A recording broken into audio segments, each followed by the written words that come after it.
오늘 우리가 읽는 말씀 사무엘하 6장의 내용은 다윗의 장막으로 여호와의 궤가 옮겨오게 되는 과정에 대해서 우리에게 잘 설명해 줍니다.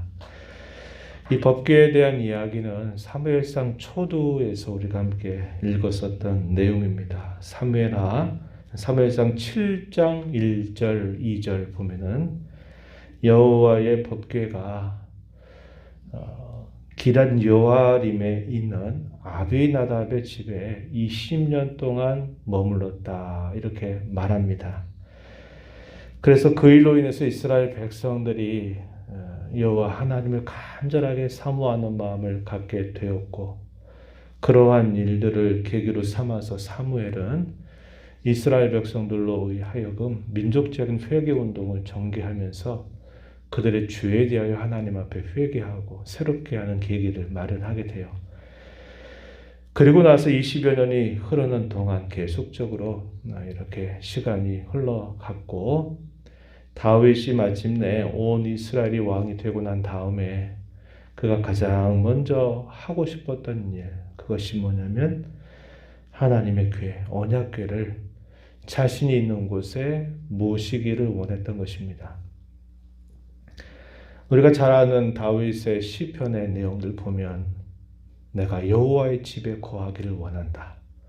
그가 도피하고 방랑 생활을 하게 될 때 항상 여호와의 궤를 향하여서 그가 간절하게 기도하고, 내가 세상에 많은 날을 사는 것보다 내가 여호와 앞에서 한 날을 사는 것이 나는 더 소원이다 라고 하는 이런 여호와 하나님을 간절하게 사모하는 마음을 시편을 통해서 많이 노래했습니다. 그래서 다윗은 그가 온 이스라엘을 다스리는 왕이 되고 수도를 예루살렘으로 정하고 난 다음 가장 먼저 언약궤를 자기가 있는 곳으로 모셔오려고 한 것입니다. 그가 얼마나 하나님을 사랑하는지, 또 그가 얼마나 하나님을 가까이 하기를 소망하고 있는지 우리가 잘 볼 수 있는 대목이 될 겁니다.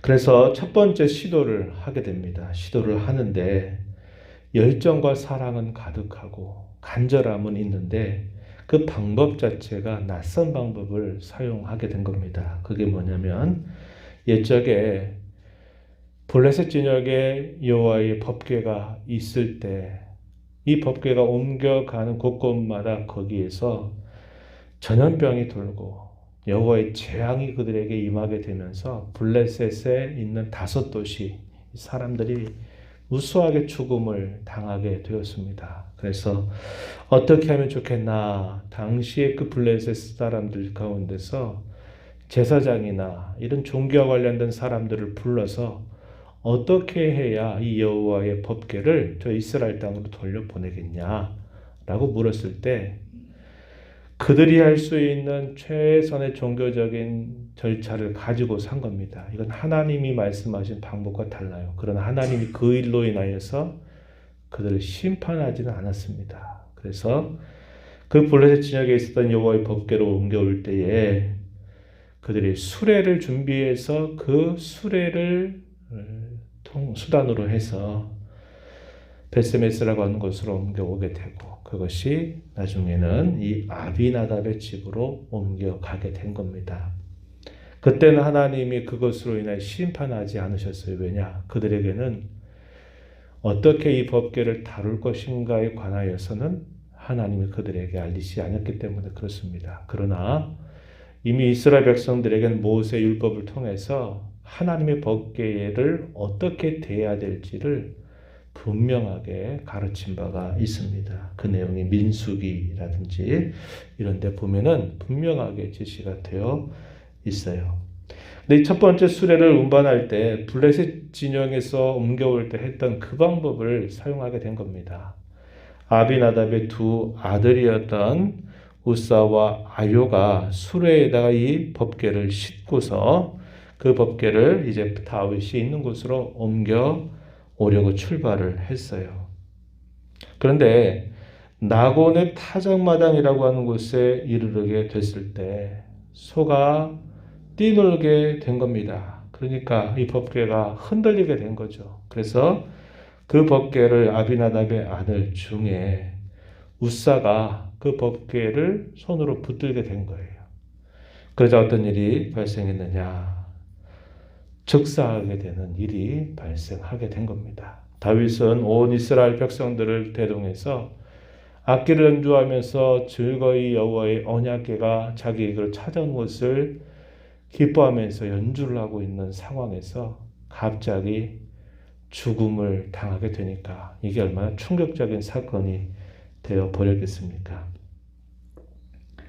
그래서 이곳의 이름을 뭐라고 부르냐면 베레스 우사라고 이름을 짓게 됩니다. 이 나곤의 타작마당을 베레스 우사라 불러요. 이 이름의 뜻이 뭐냐? 우사가 침을 당했다. 여호와께서 우사를 치셨다라는 뜻을 가지고 있는 겁니다.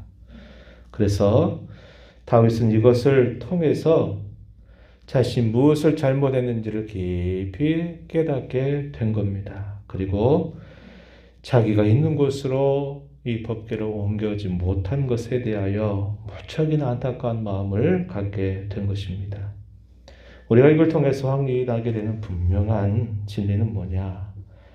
아무리 선하고 합당한 명분을 가지고 있고 동기가 있고 열정과 정성과 사랑을 가지고 있다 하더라도 하나님께서 원하시는 올바른 방법, 하나님의 말씀에 주의하지 않게 된다면, 다시 말해서 말씀을 청종하는 일들이 되지 않는다면 아무리 명분이 좋고 열정이 있어도 그것은 안 된다는 것을 우리는 깨닫게 되는 겁니다.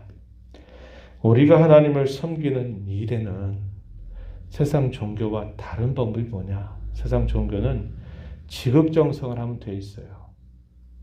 그럼 됩니다. 그러면 지성면 감천이라고 하는 말이 있듯이 정성을 들이고 열심을 다하면은 괜찮아요. 그러나 우리가 섬기는 하나님은 결국 그런 분이 아니에요. 우리가 정성 가지고 있고 열심만 가지고 있으면 다 모든 게 오케이 되는 게 아니고 하나님의 말씀의 방도를 반드시 살펴서 따라야 된다는 겁니다. 그래서 우리가 하나님을 섬기는데 가장 중요한 우선적인 관심은 정성이나 어떤 일을 많이 하는 것보다 더 앞서야 될 게 뭐냐? 하나님을 올바르게 아는 지식.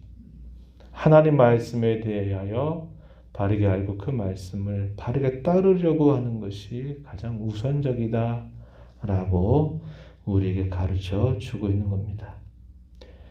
사울이 하나님의 말씀보다도 제사 드리는 것이 더 우선적인 줄 알고 전쟁을 앞두고 사무엘이 오지도 않는데 자기가 제사를 집례했던 것이 큰 범죄 사건이 되었어요. 변명합니다. 그러자 사무엘이 뭐라고 말합니까? 여호와께서는 제사를 드리는 것보다 말씀을 순종하는 것을 더 먼저 원하신다. 제사보다 순종이 더 우선이다라는 사실을 분명하게 알린 바가 있습니다.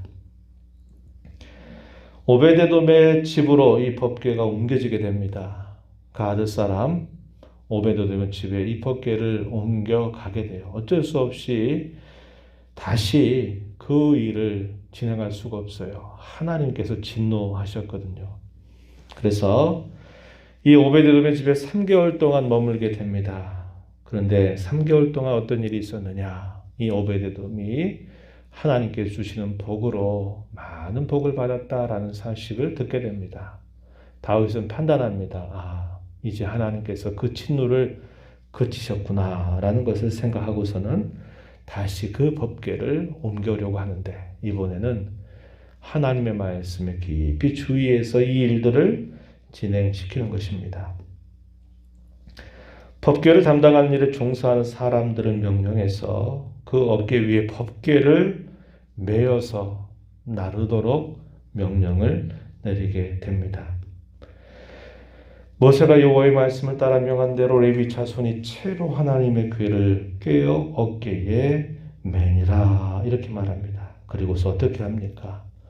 6발자국을 옮겨가면 그리고 나서 여호와 하나님 앞에 제사를 드리고 또 법궤를 맨 이 레위인들이 또 6발자국을 옮겨가면 또 그 앞에 제사를 드리고 이 일이 얼마나 오랜 시간이 걸렸을까 가늠할 수 있을 것입니다.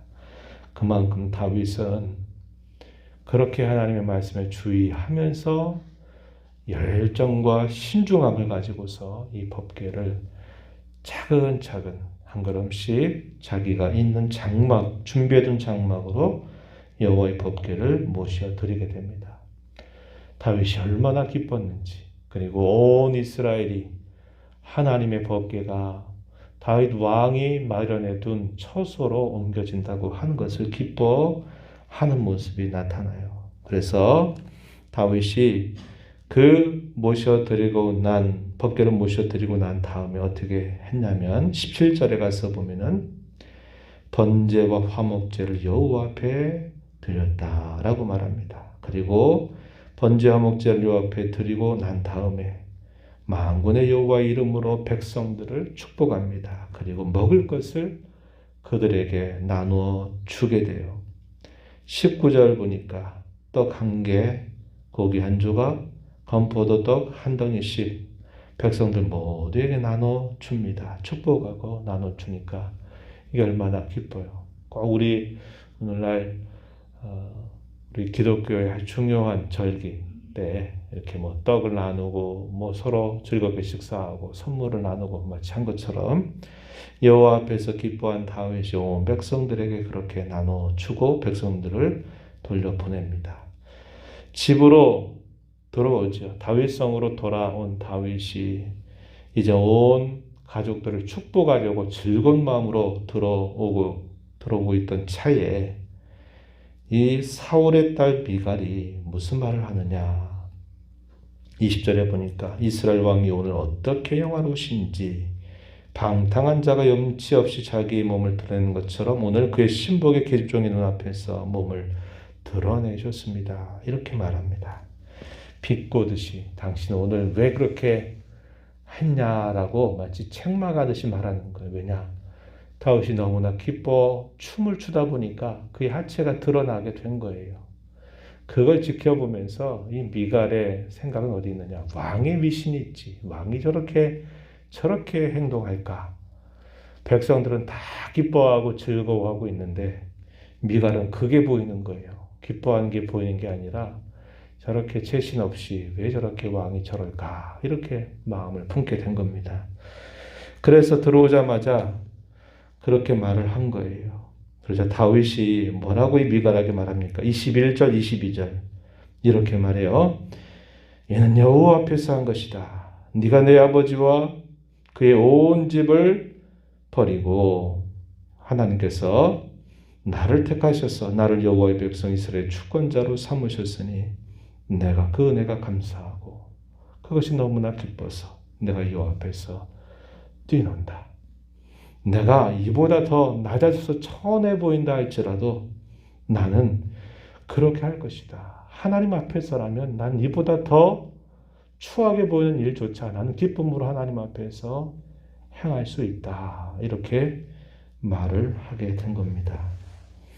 그리고 난 다음에 미갈에게는 자식이 없게 되었다라고 이렇게 본문의 끝에서 우리에게 말해줍니다. 오늘 우리가 이 말씀을 보면서 분명하게 확인하는 것은 아까 말씀드렸듯이 열정, 명분, 선한 동기가 있다 할지라도 하나님의 말씀을 반드시 따르는 것이 가장 우선적인 일이다. 그래서 우리는 무엇을 하기 전에 말씀을 먼저 살피고 하나님의 뜻이 뭔가를 살피는 자세를 반드시 가져야만 된다. 올바른 지식으로부터 갖는 건전한 열심, 뜨거운 열정, 뜨거운 사랑 이것이 따라올 때 그것이 올바른 신앙이 된다는 것을 배우게 되고요. 또 그가 얼마나 하나님을 향해서 기뻐하고 하나님의 영광을 바라는 그의 태도가 잘 드러나고 있냐면 미갈하게 한 말에서 잘 드러나고 있는 거죠.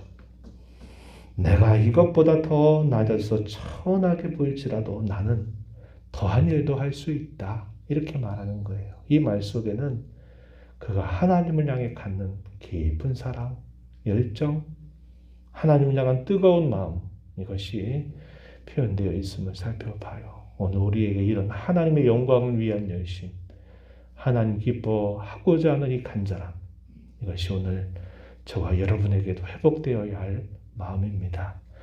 하나님의 은혜를 구하면서 이 말씀의 교훈대로 하나님을 기쁨으로 잘 섬겨가는 저와 여러분 되도록 기도해 주시기를 바랍니다.